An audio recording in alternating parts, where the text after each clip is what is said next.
Hi, I'm Johnny Amos and I'm songwriter, producer and publisher here at the Song Lab in Birmingham in England, and this video is 10 steps to successful songwriting and song plugging.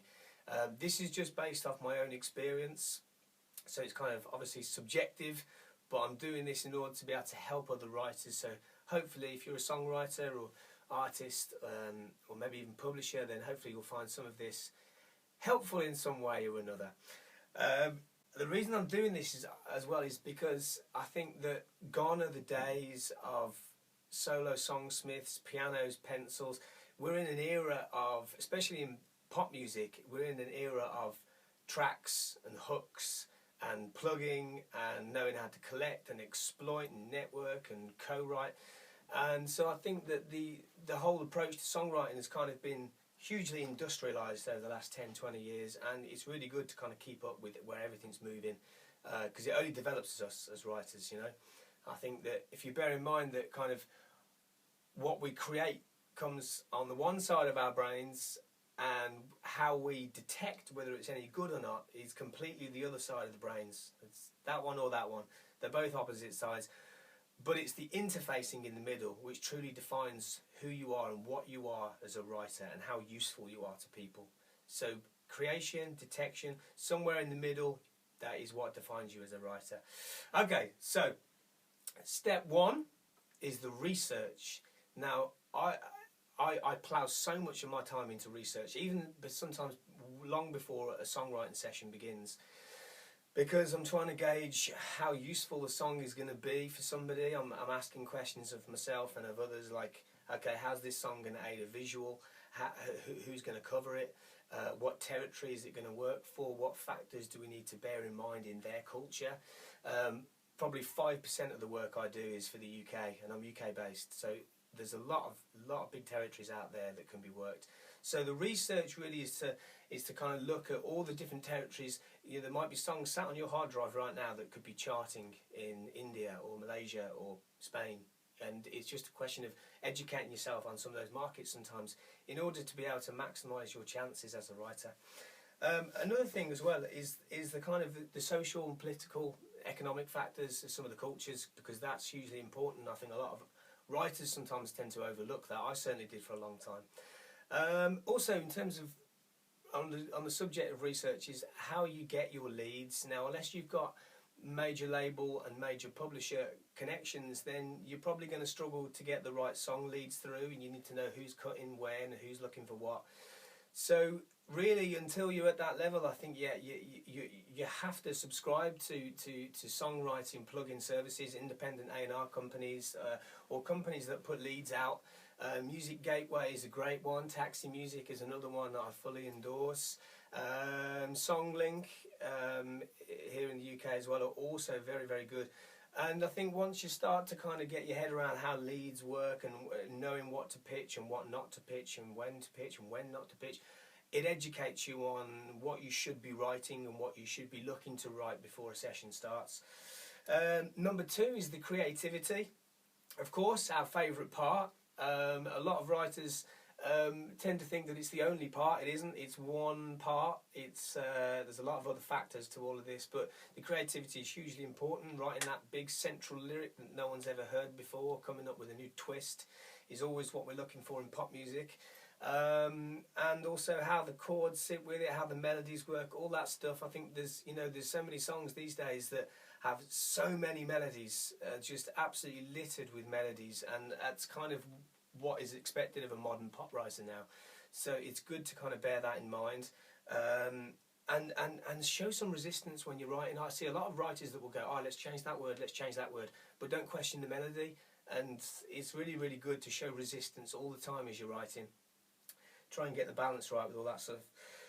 Also the production side of it, I think, it's very, very, very rare, if at all these days, that acoustic demos are good enough to pitch.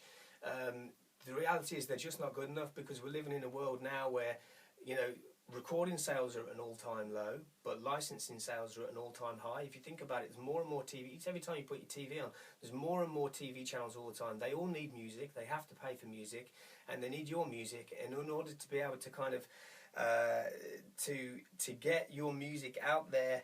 Sometimes it's about having the right production, and if you as a writer are capable of doing the right production for your track, then great. If you're not, then engage with producers, engineers, arrangers who can help you to do that. If you don't know any, Songlab.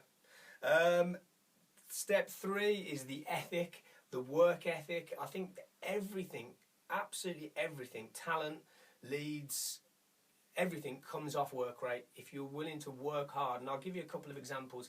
I'm big on like self-imposed deadlines. So if I've been dwelling on a song for a month or even maybe in 2 months and it's not quite finished, I'll put a deadline in. I'll say, right, okay, whoever I'm working with, let's get this done by this date. Is that good enough for you? Yeah, okay. Because otherwise things can kind of drag on, and having those self-imposed deadlines and missing out on social lives and stuff and certain events and stuff because you're working late, and you got to go the extra mile. You got to, in order to stand out and make your songs as good as they can be. So I think the work ethic is driven by the passion, and those two things are more important than anything else I'll say on this video. Number 4, the pitch. This is where a lot of writers tend to really struggle, I find, and publishers as well. Some. You've got to speak the right language. If you're talking to a music supervisor and you're pitching a song off to try and get licensed through one of their shows or films, then you've got to talk their language. You've got to know how your song or track is helping to aid that visual that they're trying to put together, how it's supporting the scene, is there dialogue, is there not? It's stuff like that that I think when you first get into songwriting, you don't necessarily think about things like that, but then when you're trying to run it as a business and trying to make money and do the best you can do, you have to be aware of things like that.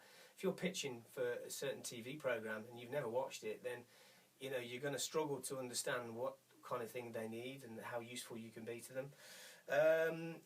And then also to A&Rs, labels and publishers. If you're a writer and you've got what you think is a really, really good song that's suitable for a certain act or a certain genre or territory, then don't be afraid to say it. Get in touch with people, be polite, be professional.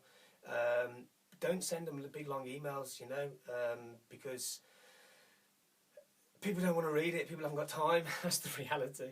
So sometimes kind of really, I tend to get replies from people because I keep it short. This is what they need to know. Boom. So yeah, the pitch is very, very, very important, and choosing the right words for it. Step 5 is the quote. So let's say, for example, by this point you've got a song that's out there. Someone says, right, great, okay, let's have your master rights. How much do you want for your track? You can't and ah. You've got to know what to quote for the license for that song that you've written. Not the publishing, this has nothing to do with that, just the master rights. So knowing if you can get clearance on it, have you paid your singer to sing your song, or knowing what to quote on a track. I can't give you figures here because it varies hugely between territories and purpose, but you've got to know what to quote. You really have, and the only way to do that is to research and to read about it and to listen and learn.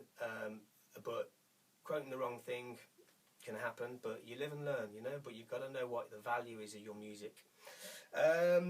Number 6 is the collection. So the collection, and by that I mean the back end. So once you've kind of had a song that's generated some performance royalties, I think you might want to question whether you need a publisher, or whether what type of publisher or what type of deal you have in place, and what kind of percentage you have for covers and for syncs and whatnot. And also whether you even need a publisher at all, really. It depends on what kind of writer you are. There's a lot of writers that kind of say, right, let's leave it to that person, they can deal with this and blah, blah, blah, blah. And I think that those writers are the ones that tend to struggle more than most because they don't necessarily understand the business side of things.